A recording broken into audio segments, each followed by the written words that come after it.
미국 관세 불확실성이 커지면서 코스피 2600 회복이 지연되고 있습니다. 도널드 트럼프 미국 대통령이 관세 정책의 부과와 철회 사이를 계속 오락가락하자 국내 증시도 갈팡질팡 방향을 잡지 못하고 있는 모습입니다. 투자자분들의 피로감이 쌓인 가운데 이번 주도 관세 이슈가 시장을 좌지우지하겠습니다. 전일장 복귀하면서 이번 주 투자 포인트 체크하시죠. 코스피는 0.5%, 코스닥은 1% 가까이 하락했습니다. 지난주 금요일 미국이 캐나다와 멕시코 상품의 관세를 한 달간 면제한다고 밝혔지만 시장이 안도하기보다는 피로감을 호소하며 투매로 대응한 영향입니다. 그나마 다행인 점은 2거래일 연속 외국인 순매수가 유입된 부분입니다. 유가증권 시장에서 외국인 600억 원 가까이 사들였습니다. 기관도 300억 원 가까이 순매수를 기록하면서 지수의 낙폭 확대를 막았습니다. 연기금도 하루 만에 순매수로 전환됐고요. 개인만 홀로 1,900억 원 팔자세를 나타냈습니다. 코스닥 시장에서도 외국인은 460억 원 순매수에 나섰습니다. 더불어 개인도 660억 원 매수 우위를 기록했습니다만 기관이 1,000억 원 가까이 팔아냈습니다. 시가총액 상위 종목에선 업종별로 희비가 갈렸습니다. 상승부를 가장 강하게 킨 건 10위의 한화 에어로스페이스였습니다. 8% 가까이 급등하면서 다시 시총 10위권에 진입했는데요. JP모건이 한국 방위산업에 대해 긍정적인 보고서를 내놓은 데 영향을 받았습니다. 한편 앞서 미국의 반도체 지수가 크게 빠졌었기 때문에 우려가 컸는데요. 삼성전자 1%대 낙폭을 기록했지만 SK하이닉스는 보합으로 선방했습니다. 낙폭이 컸던 건 제약 바이오 쪽이었습니다. 삼성 바이오로직스와 셀트리온이 2%대 하락했습니다. 코스닥 시장에서도 제약 바이오 쪽이 부진했습니다. 특히 시총 1위 알테오젠이 5.6% 하락하면서 지수 하락 기여도가 컸습니다. 더불어서 삼천당 제약과 리가캠 바이오, 파마 리서치 등도 동반 하락하면서 지수에 부담을 줬습니다. 반면 에코프로 BM과 에코프로 등 2차전지 대표주는 반등했습니다. 환율은 상승했습니다. 정규장 마감 시간 달러 기준 4원 40전 오른 1,446원 80전의 거래를 마쳤습니다. 위험 자산 선호 심리가 위축되면서 안전 자산인 달러가 부각된 영향이었습니다.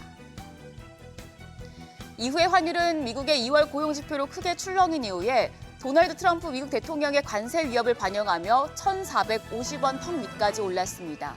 오늘 외환시장 다시 1,450원대로 출발할 가능성이 높겠습니다. 윤석열 대통령이 석방된 가운데 정치적인 불확실성도 다시 커진 만큼 환율은 대내외 이슈에 따라서 이번 주 변동성이 클 수 있으니 유의하셔야겠습니다. 중요한 한 주가 시작됐습니다. 이번 주는 미국의 물가지표와 관세 정책 등이 증시의 변수로 작용하겠습니다. 내일 밤 미국의 1월 9인이직 보고서를 시작으로 수요일 밤에 나올 미국의 2월 CPI, 목요일에 2월 PPI, 그리고 금요일에 미시간대 소비자 심리지수까지 구체적인 수치가 어떻게 나오느냐에 따라 시장에 큰 영향을 미치겠습니다. 관세 불확실성의 피로감이 높아진 가운데 관세 이슈도 계속해서 체크해 나가셔야겠습니다.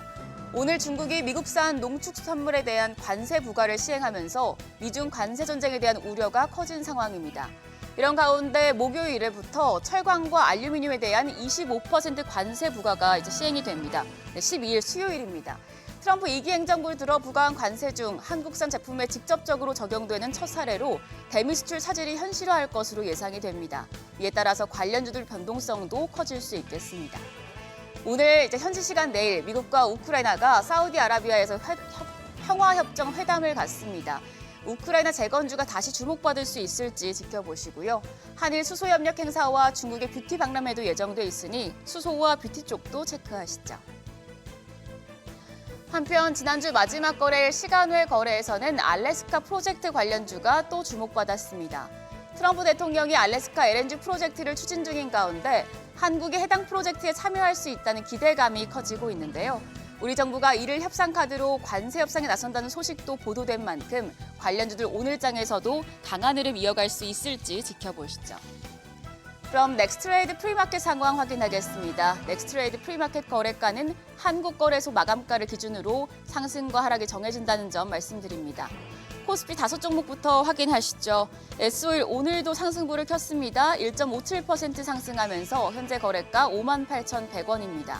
LG U+가 0.47% 강세로 1,610원에 거래되고 있습니다. 제일기획도 0.34% 상승 중입니다. 현재 거래가 17,550원으로 집계됩니다. 롯데쇼핑 보합이고 코오롱인더가 1.31% 약세 보여주고 있습니다. 현재 거래가 33,950원입니다.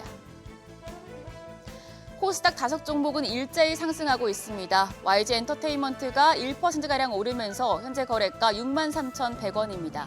SFA가 0.66% 상승하며 거래가는 19,910원. 동국제약 1.6% 상승 중입니다. 15,950원에 거래되고 있습니다. 더불어서 컴투스도 1% 가까이 올라갑니다. 현재 거래가 43,800원으로 집계되고 있고요. 골프존까지도 0.3% 강세로 현재 거래가 61,100원입니다. 여기까지 넥스트레이드 프리마켓 점검했습니다. 이제 우리가 쉬는 사이에 뉴욕 증시는 제롬 파월 연준 의장이 미국 경제 성장성에 대한 낙관론을 유지하면서 강세로 마감했죠. 파월의 낙관론이 뉴욕 증시에 이어서 우리 시장 상승도 끌어낼 수 있을지 지켜보시기 바랍니다. 지금까지 어제장 오늘장이었습니다.